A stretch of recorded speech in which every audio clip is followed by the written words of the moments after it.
Assalamualaikum warahmatullahi wabarakatuh. Yang terhormat Bapak Bowo Setiono, SEMKOM, PhD, sebagai dosen pembimbing. Yang terhormat dosen penguji. Perkenalkan, nama saya Andesta, mahasiswa UGM Jakarta. Pada kesempatan kali ini akan mempresentasikan tesis saya yang berjudul Pengaruh Pembiayaan Hijau terhadap Yield to Maturity dan Kupon pada Perusahaan Industri Ketenaga Listrikan. Baik, sebelumnya saya akan menyampaikan pemerintah Indonesia serius mewujudkan komitmen net zero emisi pada tahun 2060 dengan penerapan 5 prinsip utama: peningkatan pemanfaatan EBT, pengurangan energi fosil, penggunaan kendaraan listrik, peningkatan pemanfaatan listrik pada rumah tangga dan industri, dan pemanfaatan carbon capture and storage atau CCS. Hal ini merupakan bagian dari komitmen dalam sustainability goal, salah satunya terkait pembiayaan hijau. Kita dapat melihat dari data Global Sustainable Debt Issuance dari tahun 2017 sampai tahun 2022 yang didominasi oleh Eropa, Amerika Utara, dan wilayah Asia. Bagian terbesar dari pasar, yaitu sekitar 53%, pada tahun 2021 dibuat oleh Eropa dengan obligasi hijau menjadi penyumbang utama. Pasar terbesar kedua adalah Amerika Utara, yaitu sekitar 24% pada tahun 2021, sedangkan Asia berkontribusi sekitar 17% pada tahun 2021 yang didorong dengan obligasi hijau atau green financing. Obligasi hijau adalah obligasi terbesar dari pasar, sekitar 46% pada tahun 2021 di kawasan Asia. Sebagian besar dikeluarkan oleh pemerintah, entitas sektor publik, atau supranasional organisasi. Keberlanjutan terkait pinjaman telah berkembang menjadi sekitar 20% dari pasar di 2021 ini. Kita bisa melihat salah satu contoh perusahaan Semcop yang melakukan green financing. Dari data ini juga kita bisa melihat ada beberapa industri yang sangat bersinggungan langsung dengan sustainability, antara lain renewable energy and efficiency, transmisi and distribusi, energy storage, electrified transport, aquaculture, forestry, dan penggunaannya. Nah, salah satu pembiayaan yang sedang ramai dalam mendukung sustainability ini adalah green bond. Namun demikian, green bond memiliki keterbatasan atau limitasi. Green bond juga dikritik karena kurangnya standarisasi, biaya penerbitan yang tinggi, dan potensi menyalahgunakan label hijau untuk obligasi yang tidak membiayai proyek hijau dengan memenuhi syarat. Selain itu, masih belum jelas apakah obligasi hijau benar-benar memberi insentif pada investasi hijau atau apakah itu adalah instrumen yang hanya mengidentifikasi investasi hijau yang seharusnya dibuat dan dibiayai dengan obligasi konvensional. Dari asumsi tersebut, maka penelitian tentang pengaruh yield dan kupon sebagai salah satu indikator dalam investasi pada green bond penting untuk memahami bagaimana instrumen ini dapat mempengaruhi perkembangan pasar keuangan dan menunjukkan bagaimana penerbitan green bond dapat membantu memenuhi kebutuhan akan pembiayaan proyek lingkungan bertanggung jawab. Maka dalam kesempatan kali ini pertanyaan penelitian adalah yang pertama, apakah kupon antara green bond lebih rendah dari obligasi konvensional? Yang kedua, apakah yield to maturity green bond lebih rendah dibandingkan obligasi konvensional? Yang ketiga, apakah jenis obligasi antara green dengan konvensional berpengaruh terhadap tingkat kupon obligasi? Yang keempat, apakah jenis obligasi green atau konvensional berpengaruh terhadap yield to maturity obligasi? Kami ingin mengambil dua teori besar yang bisa menjelaskan terkait dengan yield dan obligasi itu sendiri, yaitu teori agensi dan teori stewardship. Teori agensi adalah teori yang menjelaskan hubungan antara dua pihak, baik prinsipal pemilik dan agent, yaitu pengurus, dalam konteks kontrak. Menurut teori agensi, prinsipal memberikan kepercayaan dan sumber daya kepada agent untuk mengelola perusahaan dengan harapan dapat memaksimalkan nilai perusahaan. Agen diharapkan bertindak secara rasional dengan tujuan memaksimalkan keuntungan pribadinya. Tetapi hal ini tidak selalu konsisten dengan kepentingan prinsipal. Konflik kepentingan yang muncul antara prinsipal dan agent dapat menyebabkan masalah moral hazard dan adverse selection. Yang kedua, teori stewardship, jadi mengasumsikan bahwa manajer dan pemilik saham memiliki tujuan yang sama, yaitu memaksimalkan keuntungan dan kesejahteraan perusahaan pada jangka panjang. Menurut teori ini, manajer bertanggung jawab atas pengelolaan perusahaan dan harus bertindak sebagai pengelola atau pengurus aset yang dimiliki oleh pemilik saham. Selanjutnya, teori yang lain terkait dengan Green Bond Principle, bahwa obligasi hijau biasanya disusun untuk menyelaraskan dengan prinsip obligasi hijau yang diterbitkan oleh Asosiasi Pasar Modal Internasional atau ICMA. Prinsip-prinsip inilah yang membedakan antara green bond dengan konvensional bond. Nah, prinsip tersebut memberikan pedoman praktek terbaik untuk pemilihan, manajemen, evaluasi, dan pengungkapan proyek hijau ketika menerbitkan sebuah obligasi hijau. Baik, berikut kerangka penelitian. Kita memiliki dua variabel dependen, yaitu kupon dan yield to maturity, beberapa variabel kontrol, yaitu ESG rating, rating maturity kepemilikan perusahaan.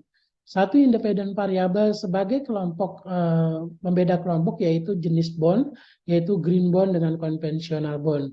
Di antara green bond dan konvensional bond, kita juga akan melakukan uji beda, selain juga melakukan uji regresi tersebut.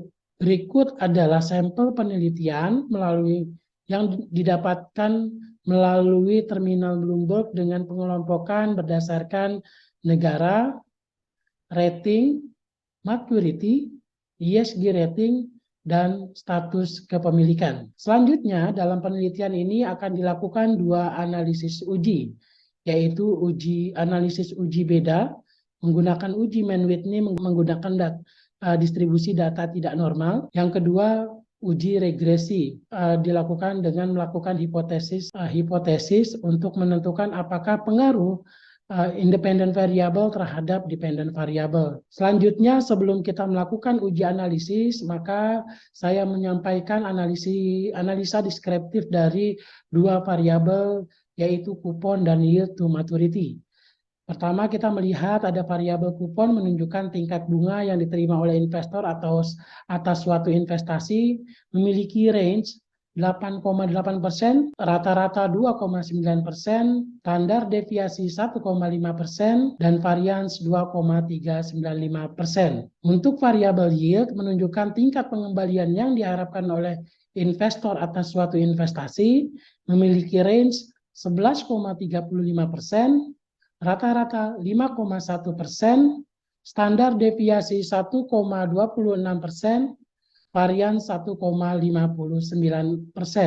Selanjutnya, untuk menguji perbedaan antara kupon pada green bond dan konvensional bond, dapat digunakan hipotesis terarah bahwa kupon pada green bond lebih rendah dibandingkan dengan konvensional bond.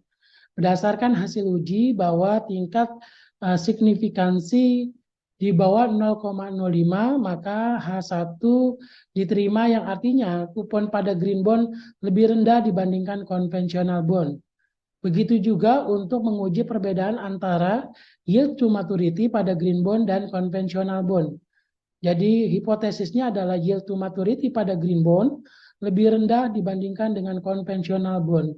Berdasarkan perhitungan, tingkat signifikansinya di bawah 0,05, yang artinya green bond lebih rendah dibandingkan dengan konvensional bond. Untuk selanjutnya, untuk menguji hipotesis ketiga, apakah terdapat pengaruh green bond dan variabel kontrol terhadap variabel kupon, maka hasil signifikan hitung ketika di bawah 0,05, artinya H0 ditolak. Lalu berdasarkan hasil hitung didapatkan signifikan sebesar 0,00 yang lebih kecil dari alfa. Artinya H0 ditolak. Dengan kata lain, variabel green bond berpengaruh signifikan terhadap kupon beserta dengan variabel kontrol lainnya dengan koefisien determinasi sebesar 28,3%. Selain itu, kita juga mengukur determinasi koefisien di masing-masing variabel sehingga kita bisa menentukan berapa dampak atau seberapa besar masing-masing variabel ini terhadap kupon. Dan kita bisa melihat di tabel sebagai berikut. Selanjutnya, untuk menguji hipotesis keempat, apakah terdapat pengaruh green bond dan variabel kontrol terhadap variabel yield to maturity, maka jika hasil signifikan hitung kurang dari 0,05, artinya H0 ditolak. Maka sesuai dengan perhitungan, didapatkan signifikans sebesar 0,000 yang lebih kecil dari alfa sebesar 0,05. Dengan kata lain, variabel independen berpengaruh signifikan terhadap yield to maturity dan variabel kontrol lainnya sebesar 34,6%. Dan lagi kita bisa melihat koefisien determinasi di masing-masing variabel terhadap yield to maturity sebagaimana tabel berikut. Selanjutnya kita mencoba membahas hasil penelitian ini secara keseluruhan bahwa pengaruh green bond terhadap yield to maturity dan kupon dapat dipahami melalui pendekatan teori agensi dan stewardship.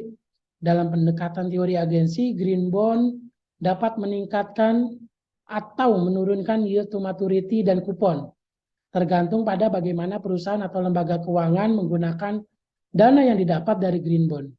Dalam pendekatan teori stewardship, green bond dapat meningkatkan kepercayaan, terus memperkuat hubungan antara perusahaan atau lembaga keuangan dengan pemegang obligasi, sehingga menurunkan risiko default dan menurunkan yield to maturity dan kupon. Namun dalam konteks green bond, pendekatan teori stewardship mungkin lebih relevan karena teori stewardship mengasumsikan bahwa manajemen perusahaan akan bertindak untuk kepentingan pemegang saham dan obligasi. Dalam hal ini, manajemen perusahaan yang menerbitkan green bond akan bertanggung jawab untuk memastikan bahwa dana yang terkumpul digunakan secara efektif untuk proyek-proyek yang berkelanjutan dan ramah lingkungan. Hal ini dapat memberikan kepercayaan lebih kepada pemegang obligasi tentang keseriusan perusahaan dalam melaksanakan proyek tersebut dan meningkatkan investor. Baik, dalam penelitian ini kami mengambil beberapa kesimpulan. Yang pertama, terdapat perbedaan signifikan antara green bond dan konvensional bond terhadap kupon pada perusahaan di sektor ketenagalistrikan di dunia. Selain itu, selain hasil uji, rata-rata kupon pada green bond memiliki urutan peringkat yang lebih rendah dibandingkan konvensional bond. Yang kedua, terdapat perbedaan signifikan antara green bond dan konvensional bond terhadap yield to maturity pada perusahaan di sektor ketenagalistrikan di dunia. Selain itu, rata-rata yield to maturity pada green bond memiliki urutan peringkat yang lebih rendah dibandingkan dengan konvensional bond. Ini bisa berarti bahwa yield to maturity pada green bond secara umum lebih rendah dibandingkan yield to maturity pada konvensional bond. Yang ketiga, terdapat pengaruh signifikan antara pemilihan green bond sebagai sumber pembiayaan dengan kupon. Hal ini juga didukung variabel lainnya seperti ESG rating, rating, maturity, jenis kepemilikan korporasi, apakah dia dimiliki pemerintah atau tidak. Koefisien determinasi dari variabel-variabel tersebut itu sebesar 27,4%. Yang terakhir, terdapat pengaruh signifikan antara variabel independen, antara lain jenis bond, ESG rating, rating maturity jenis, jenis kepemilikan korporasi, pemerintah atau non-pemerintah dengan yield to maturity dengan koefisien determinasi sebesar 34,7%. Namun demikian kami juga melihat ada keterbatasan karena penelitian ini bersifat cross-section, maka keterbatasan itu yang pertama adalah tingkat representatif, yang kedua ketergantungan waktu, yang ketiga inferensi kausalitas, yang keempat bias sampling, yang kelima keterbatasan analisis, yang keenam kemampuan dalam memprediksi. Demikian presentasi tesis yang dapat saya sampaikan. Semoga bermanfaat bagi kita semua. Assalamualaikum warahmatullahi wabarakatuh.